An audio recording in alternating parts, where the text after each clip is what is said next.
Colorado continues to grapple with an alarming rise in coronavirus cases, and it's happening with the holidays just around the corner.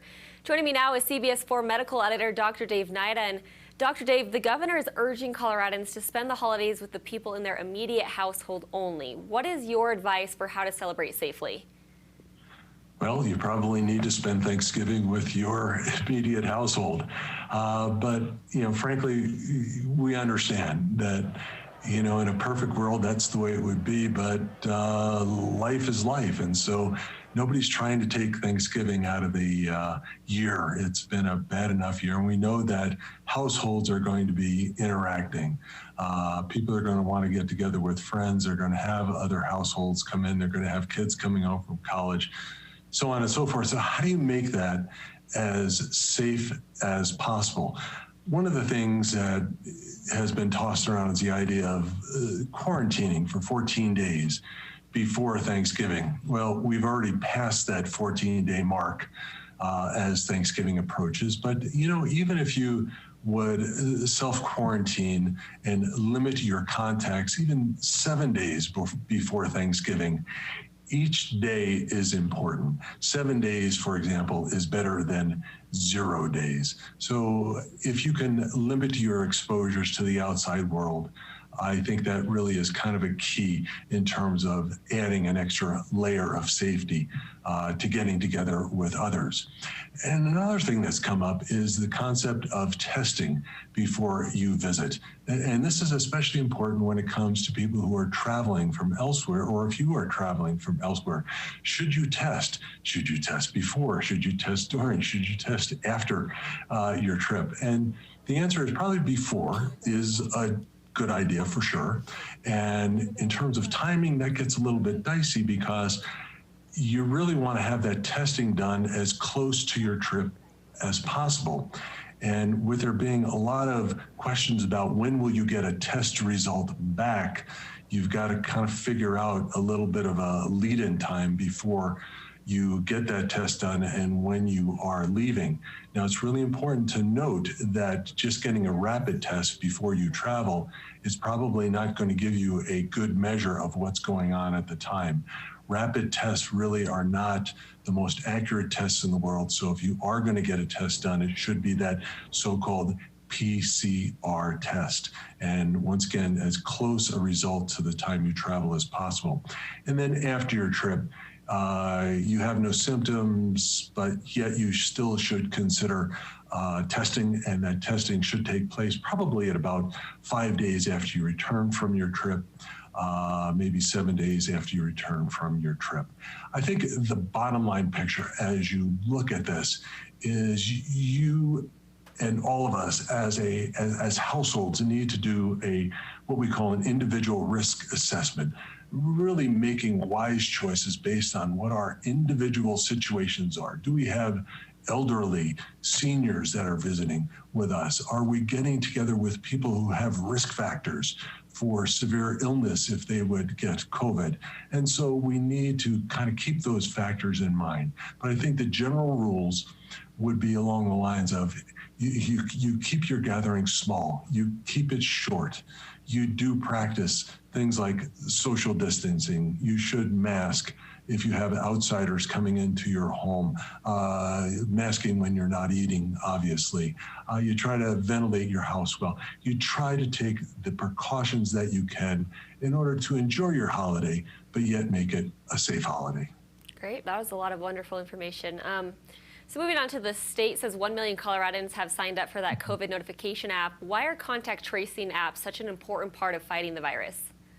Well, just contact tracing in general is such a great way to work against fighting the spread of COVID. If you know that you've been exposed, you can get tested, you can take the appropriate precautions.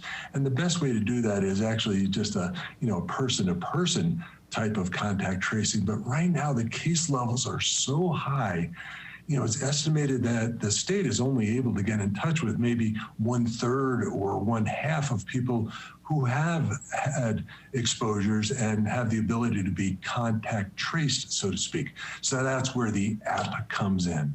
The app has been downloaded by more than 1 million Coloradans. That's more than any other state has with their individual apps. And there's a difference with the Colorado app. There are problems with some of the other apps. Those apps, there were concerns about confidentiality and personal information and so on and so forth. The Colorado app is anonymous, doesn't track your location. It is something that you can easily download to your phone, and it works on Bluetooth technology. And the key here is that you download this app and somebody else downloads this app. If by chance you have contact, you are notified. The phones interact and wind up notifying a central database. And if a person who has the app tests positive, all the others who have had potential contact with that particular individual gets notified that an exposure may have occurred. And in that case, you wind up contacting your doctor or the health department for advice about what you should be doing. Now, on a personal note here, just over the course of the last several days, I have had 4 people who have had this app kick in and give them notification that something has taken place. And it has been very good to be able to advise these folks what direction they should go in terms of protecting their health. So the more people who download this app, the better it is. And once again, it is anonymous. It doesn't track you. It doesn't track your location. It is a very valuable tool, and I'd encourage people to go ahead and download the app. That's very interesting. You've had people who have, it's been useful for them. Very interesting to hear about that. We also know the U.S. is on the cusp of getting a coronavirus vaccine, and on Monday, Moderna announced that there's a vaccine that's 94.5% effective against coronavirus. Does it give you hope to see a vaccine on the horizon, and really what kind of challenges will the U.S. face in getting that to the public? Yeah, it really is good news. I think the light at the end of the tunnel just got a little bit brighter this week when we hear news on this. We now have 2 vaccines that preliminary studies show are more than 90% effective. And there are still other vaccines in the pipeline. But yet when you look at a 90% effectiveness rate, gosh, we were hoping if we could get 60%, that would be great.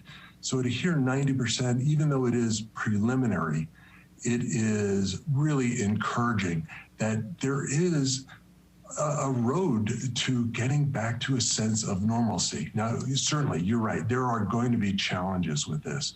Initially, we don't have vaccine for everyone. I think there will be an emergency use authorization so that the first doses will be administered in December. It'll go to the most high-risk groups, such as hospital workers and first responders and so on and so forth. But then as we go into 2021, and particularly as we hit the springtime, the vaccines will be more and more available for more everyday common use. There are challenges in terms of making sure that you get the vaccine properly. It needs to be stored at very cold temperatures, and not every place has the ability to do this ultra cold storage. You need to get 2 vaccines with the 2 vaccines that are showing good, promising early results. And then once again, accepting the fact that this is really early information that we are getting. We, for example, don't know how long the immunity is going to last, but it does look like it is safe. It does look like it is effective. And so once again, can't really downplay just the optimism I think we all feel in the medical community about this. And the fact is, we as Americans now have something to look forward to, but we do need to take individual responsibility even harder as we go through this winter, because this is going to be a difficult winter.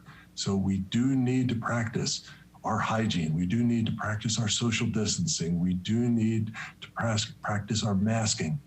But there is going to be something that's available to get us back to a place of normalcy. We've just got to hang on as we go down this stretch. I really feel good about the way everything is looking at this point in time. Finally, some optimism here. That's great to hear. Yeah, that was definitely some big news this morning. Well, Dr. Dave, thank you so much for joining us with all of this very important information. We'll see you back here next Monday at 11 a.m. as we answer more coronavirus questions.